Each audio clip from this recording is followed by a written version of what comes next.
Hello everyone. In this video, I'm going to talk about the approximation method of Euler, and you most likely heard about this name before, and the number E, right? It comes from Euler's name. And I will get to an example that has to do with the E, so you'll see how this method works. Overall, in previous videos, I talked about finding a solution or checking that a function is a solution and whether it's implicit or explicit. But of course, sometimes you want to do a numerical way or a mechanical way of finding a solution. If, for example, the analytical way or the math way doesn't kind of give you a solution. So this is kind of a first idea that we're going to explore, and it has to do with the first order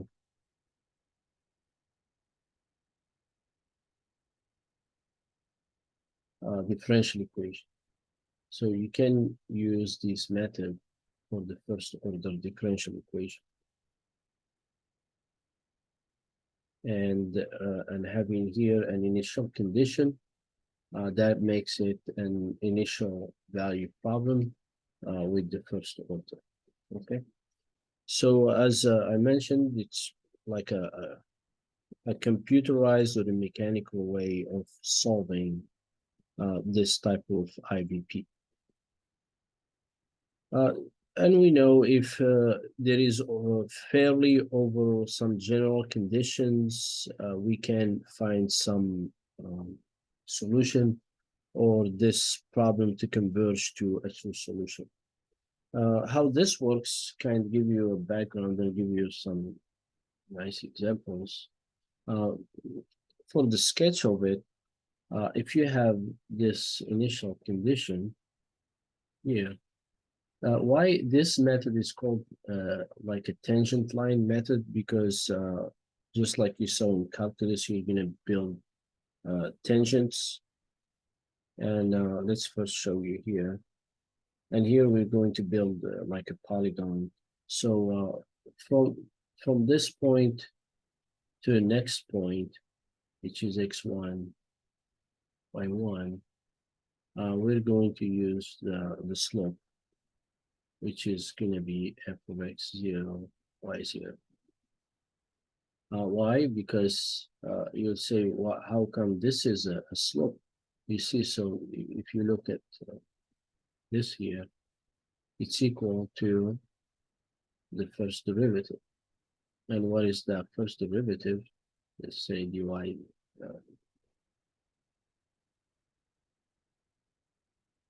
dx, right? That's a rate, that's a slope.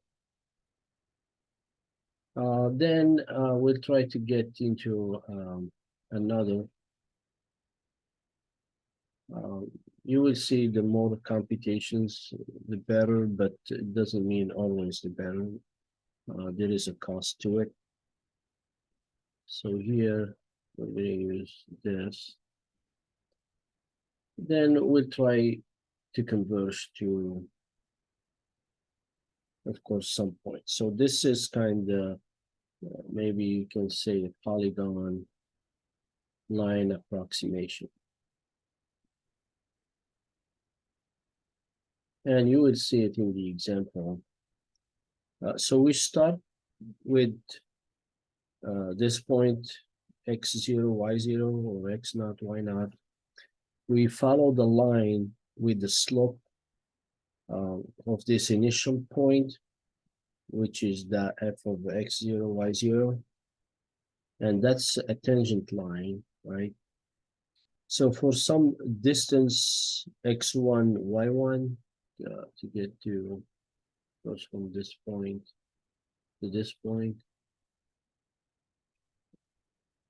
then we follow the same thing. We will do the same thing. We go from that point to x2, y2, using the slope of fx1, y1 and that constructs this polygon or a broken line, and it's going to be the approximated solution.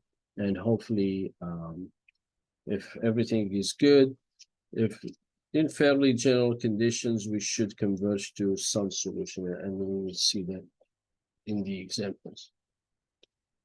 And of course, here we're going to assume that there is a unique solution that is centered here. And let's explain this to an example and give you some kind of the steps of the process, then do that through an example. So the process will be, we're going to assume some function at p of x centered at that initial condition here. And we're going to use an h, which is a fixed positive. And you saw this h in the past when you did like difference quotient, right? Something like something like this, right? That step, something similar. It's a step h. It's a positive small number, and it's going to be a step or the size of the step, and of course equally spaced. Also in, let's say, calculus 1, we did some approximation methods calculating integrals, and you used equally spaced steps, right?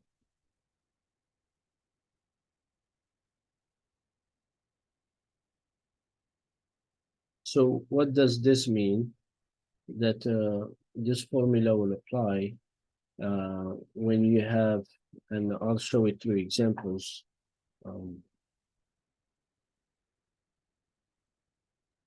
Let's explain this before we keep going.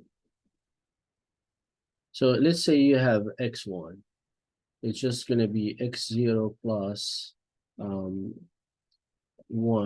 times h, right? Because n is 1. What does this mean? That you have x1 equal x0 plus h, which means if you have x0 here, then x1 is here, and you just have some step h, all right? And if you do x2, how far is that x2 from x0? It's going to be 2h, right? So if you do the next one, x2, then equally spaced, that's what it means. So x2, it's away 2h from x0, right? So that's how kind of this formula works to explain the steps. All right. So once we understand these steps that we're going to take, we have x0, y0. We're going to use, as you saw in the polygon thing, the slope of the solution, which is dy dx at x0, which means it's just going to be this, f of x0, y0. And that's going to give us the next step. We're interested in that tangent line to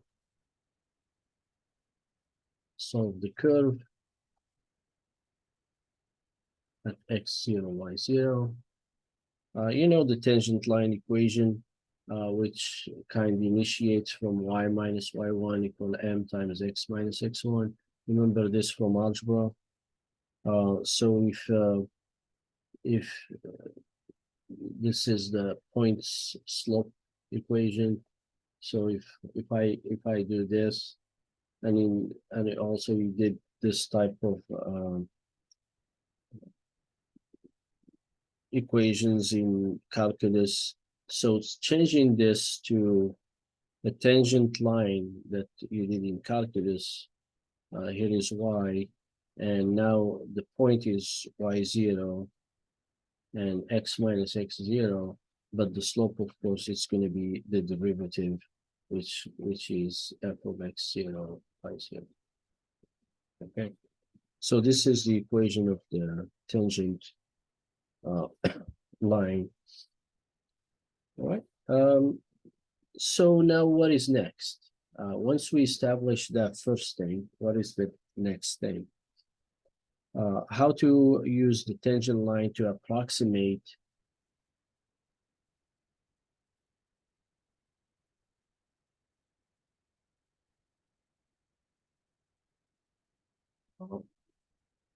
the this solution value at x1.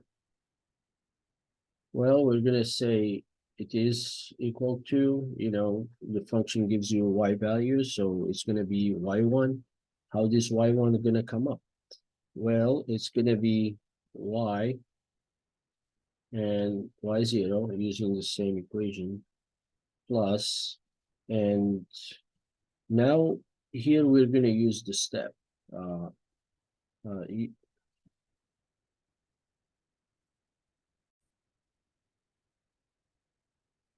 Let's go back to here and talk about this one, okay?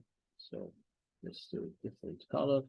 So if you solve this one, x1 minus x0 equals h,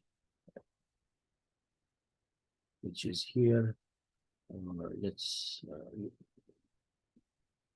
Let's write the whole thing, x1, because now x is x1 minus x0 times f of x0 y0. And now you solve that this is h.